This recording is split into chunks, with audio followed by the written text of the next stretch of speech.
Hi everyone, it's Ali. Thanks for joining me again. Today I've got a tutorial on how I made this beautiful card using the Beuatiful Day Stamp Set from Altenew and some Edicol Dyes, which are actually vegetable powdered or powdered vegetable dyes, which are very similar to a lot of the dyes in card making that are on the market today. So I'm just starting with a piece of watercolour paper there, and I'm going to pop that in my MISTI and use my powder tool to make sure there's no static on the paper that the embossing powder is going to stick to, because I'm going to stamp this in Versamark ink and then white emboss it with white embossing powder.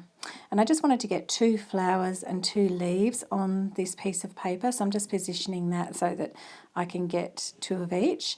And I'm just putting my Versamark stamp pad or ink on that, stamping it down, and then I'm going to sprinkle white embossing powder on that, which I did off screen, and then just heat set it with my heat tool.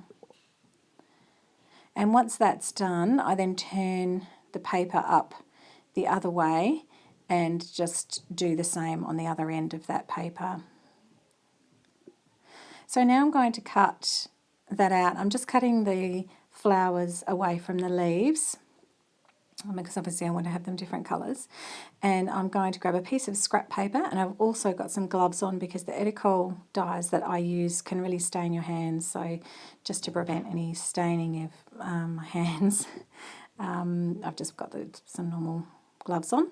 I'm just going to soak the paper fairly well in just water, plain water spray in that bottle there, and then I'm going to get a little bit of the Edicol powder and just sprinkle that onto the flower. And there's a slightly darker blue there that I had, so I've sprinkled a little bit of that on as well. And you can either roll your paper around to spread that ink. I just grabbed a paintbrush and I'm just spreading that around with the paintbrush fairly haphazardly, just moving the ink around a little bit so it covered the whole flower. And if you get too much dye on there, you can use a baby white, which I've got, and I'm just using that to dab a little bit of the ink away. And I'm just picking up darker bits of that ink to try and get it a little bit darker in certain spots. Now I'm just going to hit it with my heat gun and get it dry. And I just decided that I wanted some darker areas on the flower, so just got a tiny little bit more of that powder and put it on an acrylic block. I'm just going to use my paintbrush with a little bit of water. I just dabbed it in water and just go in and put some darker areas in that flower where the shadows might lie. But you don't have to do that if you just like the random look more. So there I'm just putting in those darker areas, and it can look a bit patchy, so I just grab my water spray and just spray it to merge the colours a little bit nicer there as well. And just moving it around until I'm happy with how it looks. And you can play with it as much as you like or leave it as much as you like. It's just totally up to you and the look that you think you're going for. And just cleaning up my acrylic block as well. And then just heat set as well so that they're all dry. So that's my 2 flowers. The same thing, I'm going to do the same thing with my leaves, just using, well, I don't have a green Edicol dye. You can get green powders and things in the Colour Burst powders and the Brusho powders. They're very similar products, so I'm just mixing a little bit of the yellow and blue that I have to make a green. And these Edicol dyes I've had for, honestly, it would have to be maybe 15 years, and I hadn't really used them all that much. But when I saw the Colour Burst powders and things and other people make cards with that, I thought, oh, I've got something similar to that. So I dug out these powders and gave them a go, and they really are great. The colours are so vibrant and they just look really, really striking. So it just goes to show that A, never throw anything away, and B, try things. If you think you've seen a technique, try something that you've got that's similar or something that you might have that you think will give the same effect, and give it a go, because you just never really know how it's going to turn out. Now I've done the leaves, and I'm going to fussy cut all of that out, including the flowers. And I wanted to put it on a white card so the colours really popped. Just got a piece of white card there, smooth white card, and I'm going to grab my die-namics dies as well. That's my base card that I've got. I wanted to create a frame, so I just grabbed my die-namics dies, my stitched rectangles, and I'm just going to get 2 sizes to make a white frame, stick it down with some micropore tape onto the paper so they don't move around when I'm running them through my Big Shot, and just run that through my Big Shot. And there's the frame. Now I wanted to just position my flowers on, see where I wanted them to go, and the leaves.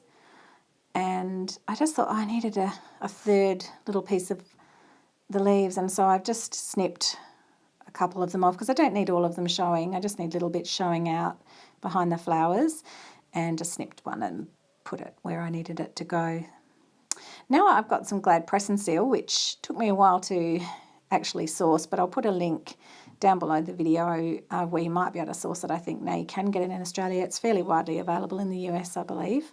And I'm going to pop up my frame with some 3D foam. At the moment I've only got 3D foam squares, so I just snipped them smaller with my scissors and just put those pieces on. And then stick my frame down on the front of the card.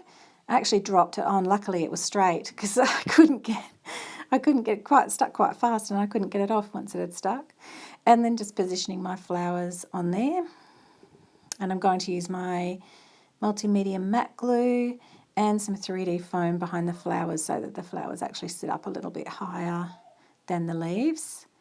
And then using that press and seal, which is great, I can just pick it all up at once, flip it over, and then gently peel it off. And I reuse those pieces of press and seal 4, 5, 6 times. They're great. I think that's going to last me forever, that one container of press and seal. Now I've just stamped the image in Versamark Ink and white embossed it. And that little container is my Heinz container that I keep my chamois in. Just thought I would show that because it's such a great little container and it's really readily available. Now I'm just using my scalpel because there's a couple of bits of embossing powder that weren't where I wanted them to be. So I just scratch them off with my scalpel, and I do that often. If you just scratch lightly, you can get rid of some of those little spare white dots. Now I've just trimmed that sentiment down. I'm going to flag end the end of it. And I wanted to just tuck that behind some of the flowers. So I'm just measuring it up before I cut so that I know I've got the right sizing with that sentiment banner. That looks good. And then I needed to pop it up because the frame was sitting up as well, so I didn't want it to be all wonky. So I'm going to pop it up with some 3D foam and just checking to make sure the foam's not in the way of the frame. And then just stick the sentiment on.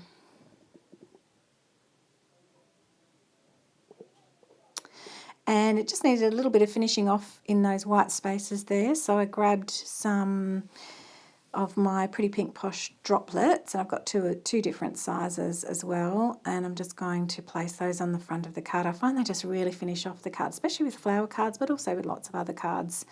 They're really nice, those clear droplets. They just give it a little bit of something, I don't know, a bit like a sequin, you know, it finishes it off, but it's not quite as sparkly as a sequin. So that is the card. I hope you enjoyed it, and this is the card at the end. It's slightly different to the one at the start. It's a little bit more mottled, but it gives you an idea of how you can recreate things, and it just gives it that individuality. Thanks for joining me, and I'll see you next time.